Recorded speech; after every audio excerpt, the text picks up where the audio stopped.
Salve, salve pessoal! Hoje eu trago notícias bombásticas da Gen Con. D&D tá em peso lá, né? E vamos direto ao assunto, então, com o primeiro anúncio, que são novas franquias ligadas agora a Dungeons and Dragons. Começando esse ano em novembro com o RPG oficial de World of Warcraft, totalmente compatível com Dungeons and Dragons 5.5. Então agora é sua chance de lutar por Azeroth, usando as regras mais atuais do jogo. Não é a primeira vez que acontece esse crossover, já tivemos produtos de Warcraft compatíveis com D&D antes, incluindo 2 edições na época da 3ª edição. Esses títulos nunca fizeram tanto sucesso assim. Quem sabe dessa vez o World of Warcraft tem uma chance maior de abocanhar o público de D&D. Outra IP clássica no RPG que está de volta é Star Wars. Exatamente, teremos Dungeons and Dragons Star Wars ano que vem. Também não é a primeira vez que temos a galáxia muito distante representada por um sistema D20 de D&D. Já tivemos outras edições no passado. Inclusive eu gosto muito da edição Saga Edition, que foi a precursora da 4ª edição de D&D, com muitas ideias dali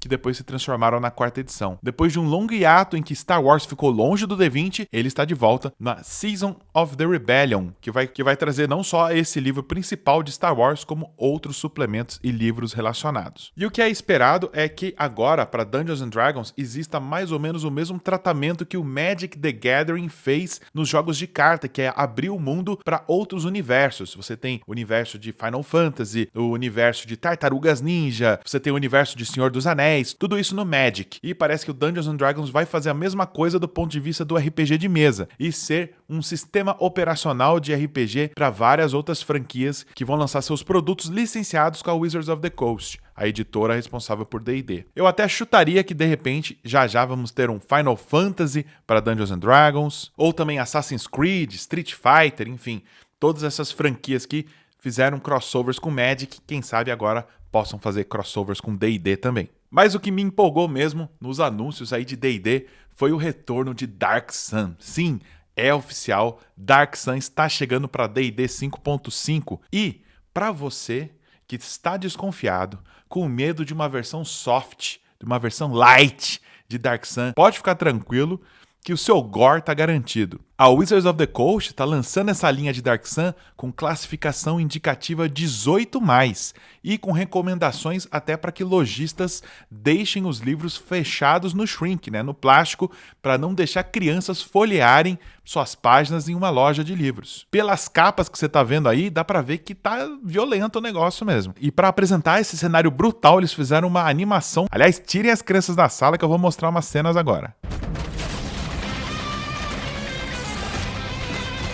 O cenário pós-apocalíptico foi lançado originalmente em 1991 para AD&D 2ª edição. Ele é conhecido por ser um mundo cruel onde a magia drena as forças vitais da natureza. E os assuntos pesados que aparecem no aviso de classificação indicativa desse jogo estão escravidão, nudez e violência extrema. Então saiba que esse jogo não é para todo mundo, E você como mestre tem que ter responsabilidade para saber lidar com grupos diferentes e saber exatamente qual é o público para sua mesa de Dark Sun. Mas o que eu achei mais interessante é que esse lançamento mostra que a nova direção que a Wizards of the Coast está tomando é a de fazer produtos que podem agradar a diferentes nichos dentro de D&D. Agora, em vez de tentar agradar todo mundo e ser o mais family friendly possível, agora eles entenderam que Dungeons and Dragons tem um público diverso que gosta de diferentes tipos de fantasia que eles podem providenciar através desses produtos. Por enquanto foram anunciados 2 livros, o Edge of Oblivion,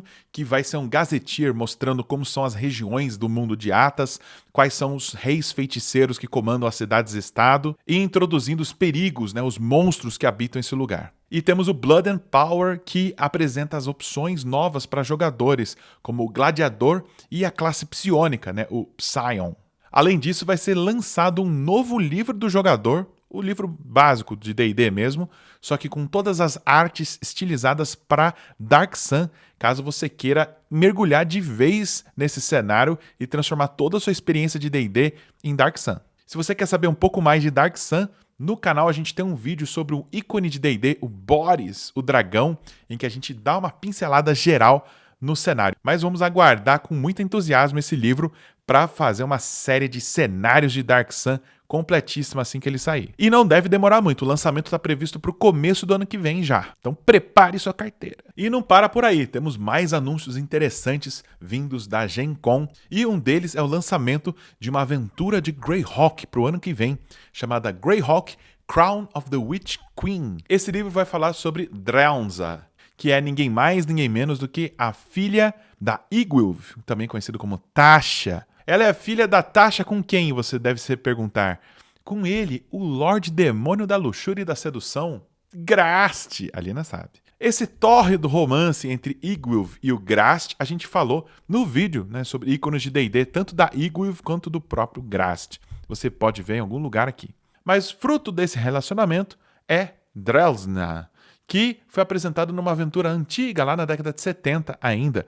E ela, além de ser uma Cambion, já que ela é meio demônio, meio humana, ela também se tornou uma vampira. A ideia aqui é que ela quer seguir os passos da sua mãe e se tornar a nova Witch Queen, né? A rainha bruxa de Greyhawk. The vampire daughter of Igwilf, the Witch Queen. E ainda tivemos tempo para um anúncio da linha Icons de D&D, liderado por Joe Manganiello. O Joe Manganiello, que para quem não sabe, é um ator conhecidíssimo em Hollywood, que ama Dungeons and Dragons, principalmente Dragonlance. Ele foi o responsável pela essa reaproximação entre a velha guarda de D&D e a nova administração da marca. Antigas mágoas foram deixadas para trás e uma nova era parece estar surgindo.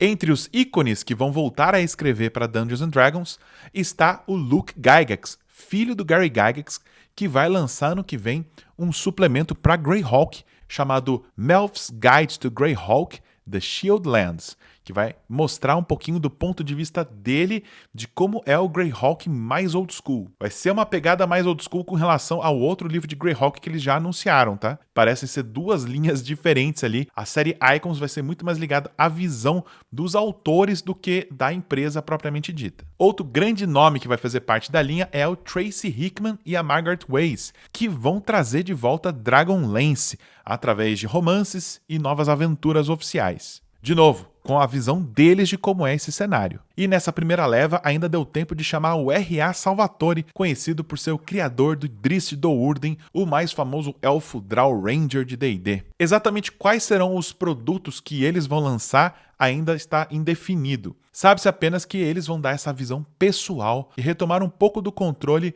das propriedades intelectuais que eles ajudaram a criar. Bom, e para finalizar, estamos vendo agora o surgimento de vários cenários de campanha para D&D, o que me faz lembrar da época de ouro do AD&D segunda edição, onde novas caixas de jogo eram lançadas quase todo ano, expandindo para novos mundos e possibilidades. E sabendo das dificuldades de lidar com tantas linhas de produtos ao mesmo tempo, a Wizards of the Coast e a Hasbro tiveram uma boa ideia, que é terceirizar a continuidade desses mundos de campanha que eles estão lançando. Eles já anunciaram 3 grandes parceiros que vão dar continuidade a 3 linhas de D&D. O primeiro é a Ghostfire Gaming, que vai ficar responsável por lançar aventuras de Ravenloft. Eles vão lançar no mínimo uma aventura ou compilação de aventuras por ano, e vai ser naquele estilo capa dura mesmo, completa, e considerado material canônico e oficial. E a Ghostfire Gaming tem muita experiência com esse estilo de história de terror, já que eles lançaram o Grim Hollow, que é um cenário de campanha muito premiado,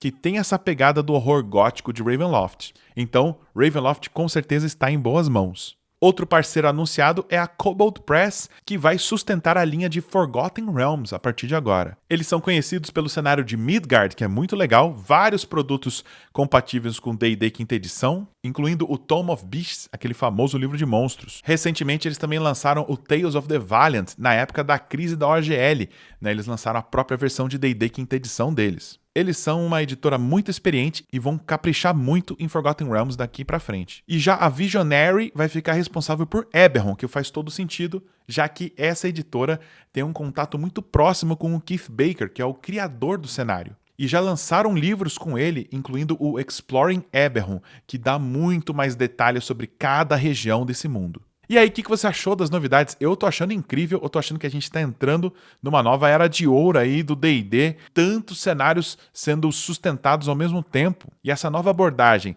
de também trazer um público veterano ou buscar um público maduro para alguns dos títulos foi muito bom. Eu gostei muito de ver esse passo de maturidade da Wizards of the Coast. E essas são as novidades por enquanto, tá, pessoal? Porque não é só de D&D que vive a Gen Con. Tivemos, inclusive, um anúncio aí da 6ª edição de Vampira Máscara com o lançamento de um playtest. Mas isso eu vou deixar para falar semana que vem, que eu quero ler com calma esse playtest. Enquanto isso, lembre-se dos 10 anos da RPG Planet. O link para o nosso financiamento coletivo tá na descrição. A gente se vê numa próxima, pessoal. Tchau, tchau. Há 10 anos, o RPG Planet nasceu como um canal do YouTube despretensioso, mas depois de centenas de vídeos, lives e campanhas, a coisa ficou séria. Então decidimos abrir a nossa editora, primeiro lançando títulos licenciados como Traveler e Easy D6, mas agora, para comemorar esse marco, vamos fazer duas coisas que sempre sonhávamos. Primeiro, gravar um RPG de mesa presencial com 5 câmeras, iluminação profissional e com a presença daquelas pessoas maravilhosas que ajudaram o RPG Planet chegar onde chegou. Segundo, vamos lançar o nosso próprio RPG de mesa, o Reino de Aventura, que vai estar disponível como recompensa para quem apoiar o projeto em formato físico ou PDF. Então confira tudo em catarse.me/RPGplanet 10 anos. Venha comemorar com a gente!